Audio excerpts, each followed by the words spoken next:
Oke, model bisnis berikutnya adalah yang terkait dengan bagaimana kita mencas pelanggan gitu ya. Ada banyak cara sebenarnya gitu ya. Ini akan menjadi satu kesatuan. Yang pertama itu kita bisa mencas ke pelanggan itu dengan model flat rate gitu ya, di mana konsumen gitu ya itu membeli produk atau jasanya secara lump sum gitu ya dan menggunakannya sesuai keinginan. Nah, ini contohnya adalah restoran, kita mengenal konsep all you can eat gitu ya. Jadi makan berapapun, menu apapun gitu ya, harganya segitu flat gitu ya. Misalnya 500.000 untuk makan selama berapa berapa jam gitu.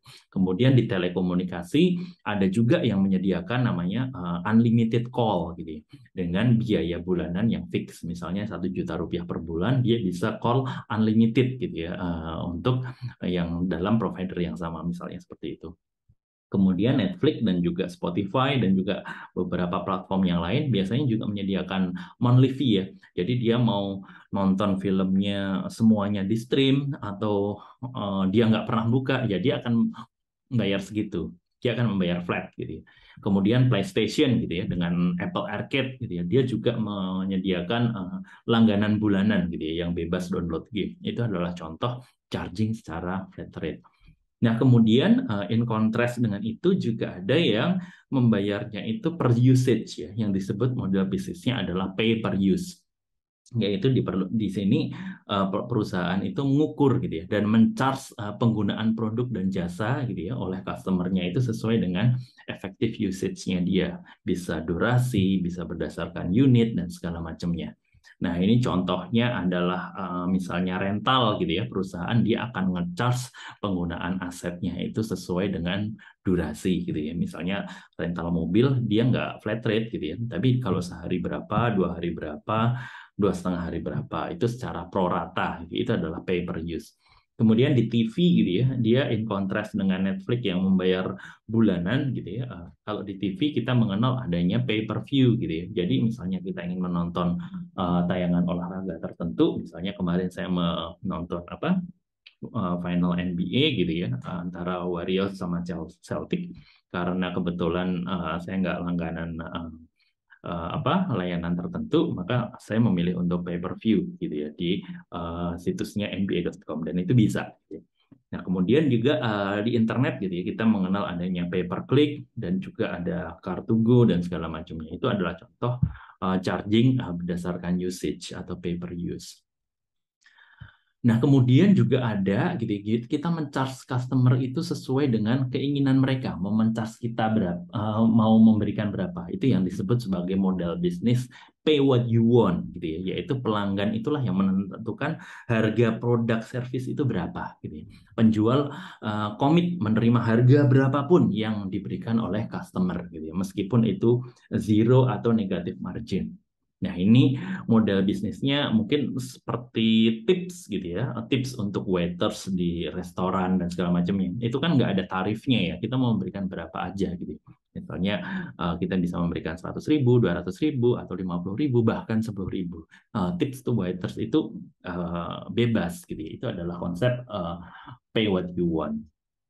Nah, selain tip ke waiters itu juga ada konteks lain gitu ya yang seperti ini. Contohnya di musik dulu ya ada grup band di masa lalu namanya Radiohead gitu ya.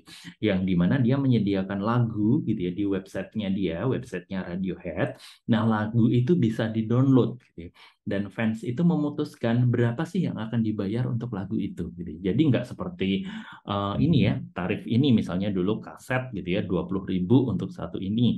Kemudian ini dijual berapa? Enggak gitu ya. Dia bebas gitu ya, customer bisa download, dia bisa memvalue itu mau dibayar berapa.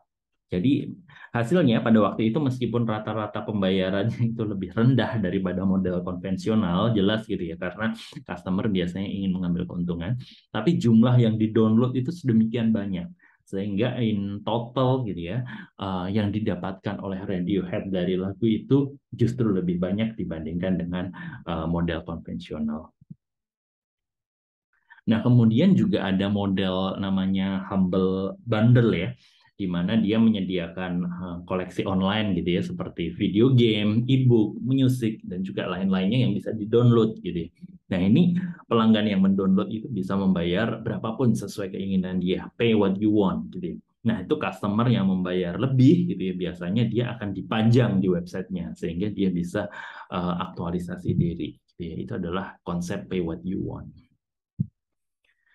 Nah, kemudian juga ada model nge-charge itu berdasarkan subscription gitu ya, langganan.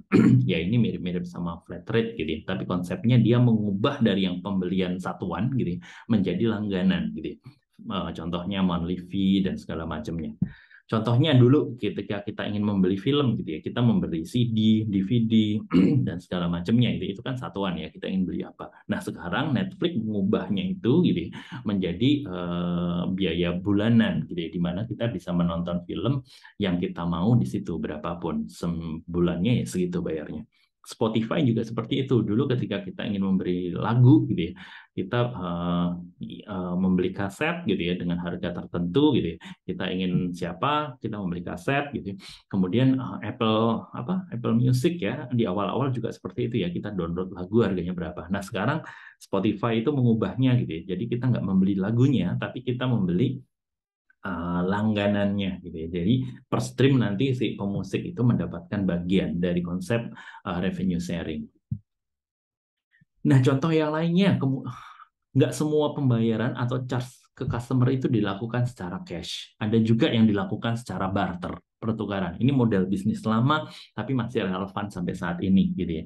Yaitu pertukaran produk atau jasa tanpa melibatkan uang, gitu, tanpa melibatkan cash. Contohnya apa?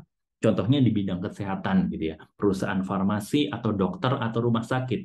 Biasanya farmasi itu bisa menyediakan obat gratis, gitu ya. Tapi in return gitu ya, itu adalah produk yang masih early stage gitu ya, yang dia belum mungkin proven gitu ya. Jadi dia akan dilakukan pengujian ke pasiennya, dokter atau rumah sakit seperti itu. Jadi memang gratis sih, tapi itu kompensasinya adalah itu pengujian klinis gitu ya. Itu contohnya di bidang kesehatan. Kemudian saat ini juga ada barter gitu ya. Barternya adalah pay per tweet gitu ya, di mana customer itu akan mendapatkan produk gitu ya secara gratis, misalnya dengan return berupa customer itu harus men-tweet sesuatu, atau dia harus hashtag sesuatu, atau dia harus mencolek koneksinya untuk berapa berapa berapa koneksi gitu ya. Itu adalah contohnya pay with tweet. Ini adalah konteks barter business model.